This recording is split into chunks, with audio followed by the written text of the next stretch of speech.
Welcome to This Explainer. Look, if you're the kind of person who lies awake at 2 a.m. replaying a conversation you had 3 weeks ago, or if you hold yourself to these impossibly high standards and just feel completely drained when you inevitably fall short, you are definitely in the right place today. The quiet, chronic burnout of overthinking, it is so exhausting. It feels like you're just constantly running toward an invisible finish line that keeps moving further away. And I want to validate that right out of the gate. You're not broken. You're just caught up in this tricky overthinking and perfectionism loop. Okay, let's dive into this. Why does your brain never shut off? We tend to look at overthinking as this huge character flaw, right? Or maybe we try to justify it as a sign of high intelligence or a crazy strong work ethic. But here's the wild part. Your brain actually secretly believes that overthinking is keeping you safe. It's working overtime, constantly anticipating mistakes, dreaming up these wild worst-case scenarios. Not because you aren't capable, but because your nervous system is literally just trying to protect you. So, here's our roadmap for today's explainer. We'll start with the overthinking trap, then look at your misguided protector, followed by the physical toll, hacking your thoughts, and finally, shifting into action. All right, part one, the overthinking trap, where we categorize the chaos in your mind. Before we can even think about fixing our anxiety and quieting our minds, we really have to figure out what kind of overthinker we are. There are four main types here to help you self-diagnose your specific loop. First up is worry. This is basically the fuel for anxiety. It's when you're constantly anticipating some future danger, which actually triggers a chronic stress response in your body, even when absolutely nothing bad is happening in the present moment. Next, we've got intrusive thoughts. Those unwanted, scary scenarios that just randomly pop into your head.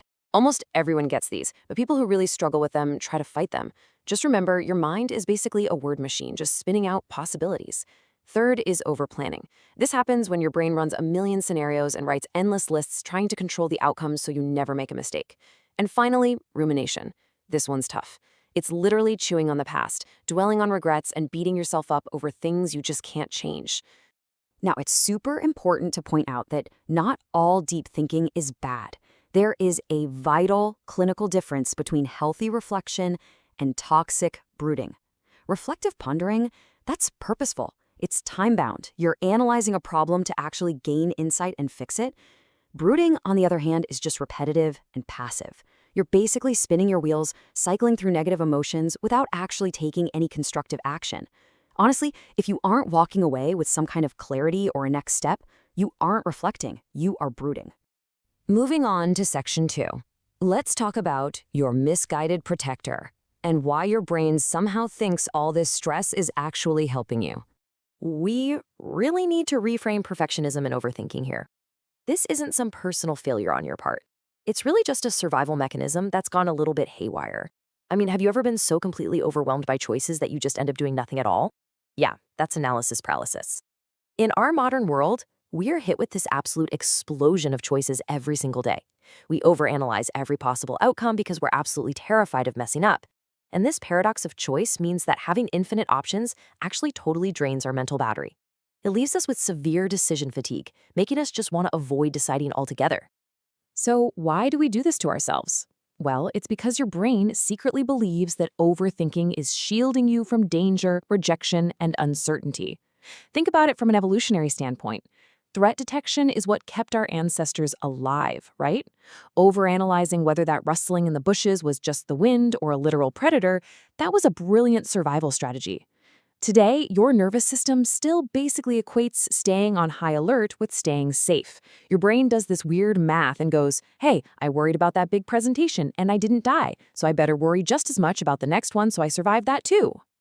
That brings us to part three, the physical toll. Let's look at the real-world impact of living entirely in your head. We so often treat overthinking like it's purely a mind problem, but we really have to talk about the very real physiological damage this constant loop is doing to your actual physical body. So the crucial point here is understanding this clinical concept, perseverative cognition. Basically, it's the chronic, repeated activation of a stressor in your mind. This is definitely not just all in your head. When you obsessively worry, you are actively increasing your heart rate, you're spiking your blood pressure, and you're heavily impacting your amygdala, which is your brain's fear center. Your body starts reacting as if a physical threat is standing right in front of you. And this thought perfectly summarizes the danger. Worrying increases the total amount of time that stress has a wear and tear effect on your body. Because you're constantly thinking about whatever is stressing you out, you're artificially prolonging your body's physiological stress response. Living in this chronic state spikes your cortisol, it ramps up inflammation, totally wrecks your sleep quality, and it even weakens your immune system. To put it bluntly, your thoughts are quite literally making your physical body sick. Okay, part 4, hacking your thoughts. This is where we start retraining your brain for peace. It is officially time to shift powerfully into the solution phase, using some amazing cognitive strategies straight out of CBT and DBT. Look, you cannot just tell your brain to stop worrying. The human brain honestly doesn't process subtractive commands well at all.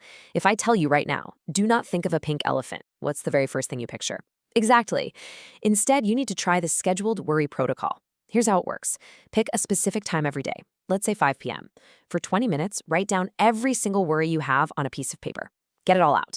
But when that 20 minutes is up, you're done. If you catch yourself spiraling at, say, 10 a.m., you just gently tell your brain, hey, we're going to worry about that at 5 p.m. You are literally training your brain to contain its stress into short, manageable bursts instead of letting the alarm bells ring all day long. Another massive hack is shifting your mindset from abstract to concrete thinking. This is actually the core of rumination-focused CBT. Asking yourself abstract questions like, why am I always like this? Or why is this happening to me? Those are total traps. They send you looking for reasons that might not even exist and just keep you stuck in that mental loop. But concrete questions, things like, okay, what can I do about this specific situation right now? Or how can I handle this better next time? Those questions pull you straight out of mental paralysis and push you directly into taking action. Now, what's really interesting about making this shift is that we totally have to change our paradigm. People who overplan are constantly trying to control the external world so they never mess up and never have to feel uncomfortable. But to take your power back, you have to pivot towards building internal trust. You have to let go of this impossible idea of external perfectionism and instead build the internal resilience to know that, hey, even if this trip doesn't go exactly as planned, or you stumble on a few words during a big presentation, you can handle the internal discomfort. You will survive. Which leads us perfectly into section 5, shifting into action, where we finally get out of your head and into your body. Sometimes that rut of rumination gets so deep that you simply cannot think your way out of a thinking problem. You literally have to use your physical body. When you're caught in a really severe mental loop, your physiology goes through the roof. But you can short-circuit this by using DBT's tip skills, which reset your body chemistry incredibly fast. Change your temperature. Literally go splash ice-cold water on your face. Do some intense exercise like busting out 20 quick jumping jacks. Try paced breathing, where you make sure your exhale is noticeably longer than your inhale to force your heart rate down. Or use paired muscle relaxation. Just deliberately tense your shoulders all the way up to your ears, hold it, and then fully release them. These physical reset buttons interrupt that cognitive loop instantly. 90 minutes. That's a magic number. A recent study actually found that this is the exact amount of time you need to walk in a natural setting to biologically change your brain. I'm not kidding. A 90-minute walk in nature was scientifically proven to not only decrease self-reported rumination, but it literally decreased neural activity in the subgenual prefrontal cortex. That's a mouthful, but it's basically just the specific part of your brain that lights up like a Christmas tree when you're brooding. Spending time in nature literally quiets down the physical hardware of your overthinking brain. Oh, I absolutely love this next story. So there's this entrepreneur named Jia Zhang who realized his fear of rejection was completely paralyzing his life. So what did he do? He intentionally sought out rejection for 100 days straight just to desensitize his brain. He actually walked into a fast food joint and totally deadpan asked the cashier for a burger refill. Obviously, they said no. And yeah, he was incredibly embarrassed, but the key is that he didn't run away. He stayed engaged in the conversation. By seeking out a completely ridiculous rejection and surviving that awkwardness, he proved to his nervous system that discomfort is absolutely not a life or death situation. He actively built trust in himself. And honestly, that is the ultimate takeaway here. You can't just tell your brain to be less anxious. You have to show it. Small, deliberate acts of bravery, like sending that email without proofreading it 5 times, or going on a weekend trip without a rigid itinerary, or heck, even asking for a burger refill. These actions train your brain that imperfection is absolutely survivable. You have to break the cycle by doing. So I'm going to leave you with this one question to think about. What small, imperfect action are you going to take today? Thanks so much for joining me on this explainer, and I will see you next time.